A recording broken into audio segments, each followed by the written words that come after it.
Today's gospel, my friends, Jesus asked one of those great questions he loves to ask. What are you looking for?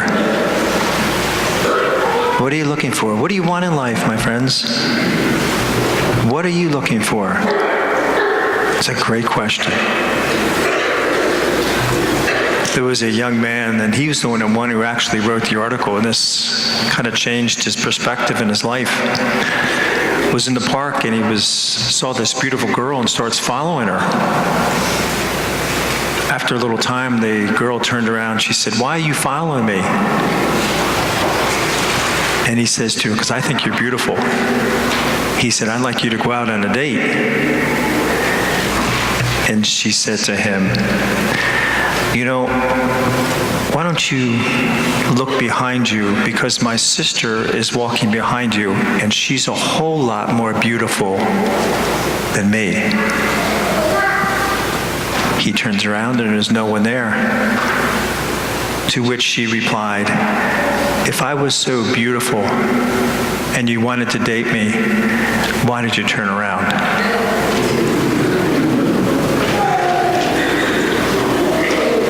Interesting, isn't it? Needless to say, they didn't go out on a date. But you know, what are you looking for, my friends? New husband, new wife, new house, new car, new job, new clothes, new shoes.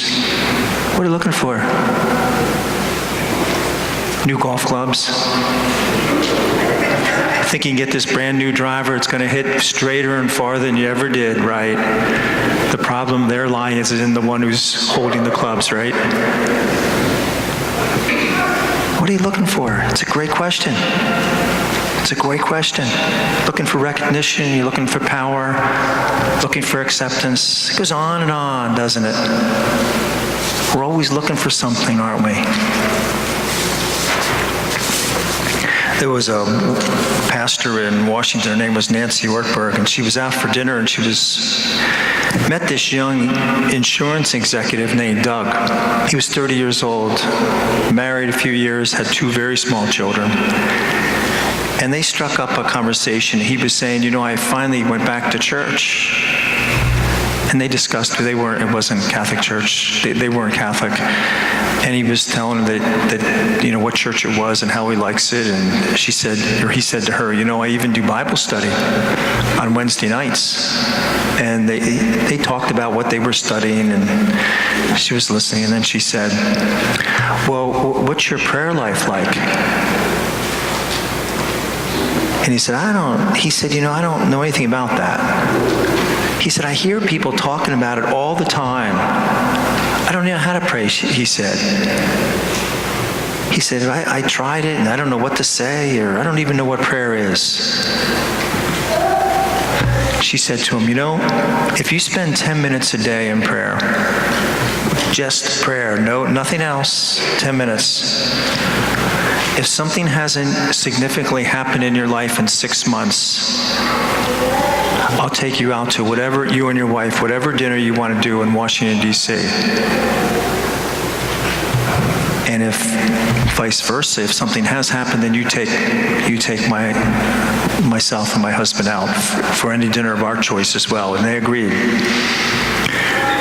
First couple of days, he's sitting there 10 minutes going absolutely crazy. He said 10 minutes never went by so slow in his entire life. He prayed for his wife, he prayed for his kids, and then he was just like daydreaming. You know, this is where our Catholic prayers are wonderful, my friends. Rote prayers, what they call them, and is criticized in some circles. I love the rosary. It's my favorite prayer. But it's a great thing for this. It's great. So don't ever feel bad about rote prayers. You say those with your heart, they are wonderful. And he could have used them here in this case. But in any event, after a few weeks, he worked in Washington, and he started thinking to himself, you know, he's going to pray for a country. So he was walking by it's not United Nations in Washington, but it's the other one with all those flags. And he walked by and saw the Kenya flag, and he said, you know, I'm going to pray for Kenya. And he did. So he's praying for Kenya for 3.5, almost 4 months. And he runs into this, because that was at another dinner party, he runs into this woman who was, guess where she was from? Kenya. And he had completely didn't make the connection at all that he was praying for Kenya, and this woman was from Kenya, and she ran an orphanage.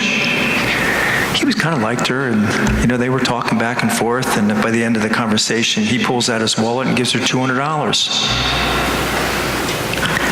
She asks him for his email. He gives her his email, and thinking, I'll never hear from her again. Well, a week later, she emails him and asks him to come down to Kenya. And at this point, he wanted to stop him. He wanted to stop praying for Kenya.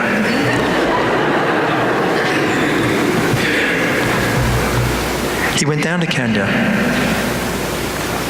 Had a wonderful, he was down there just a few days. After his third visit to Kenya,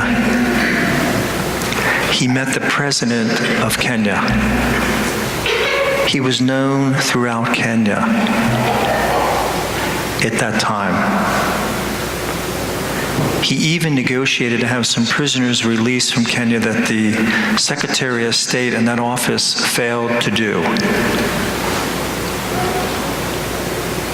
But my friends, he said it was he became a full awareness of how powerful prayer could be. He said, but all this stuff, he said, that's not what changed his life. At 30 years old, he was tired of his wife. His kids are too small, crazy, he said, Never satisfied with his job, although he was doing extremely successful.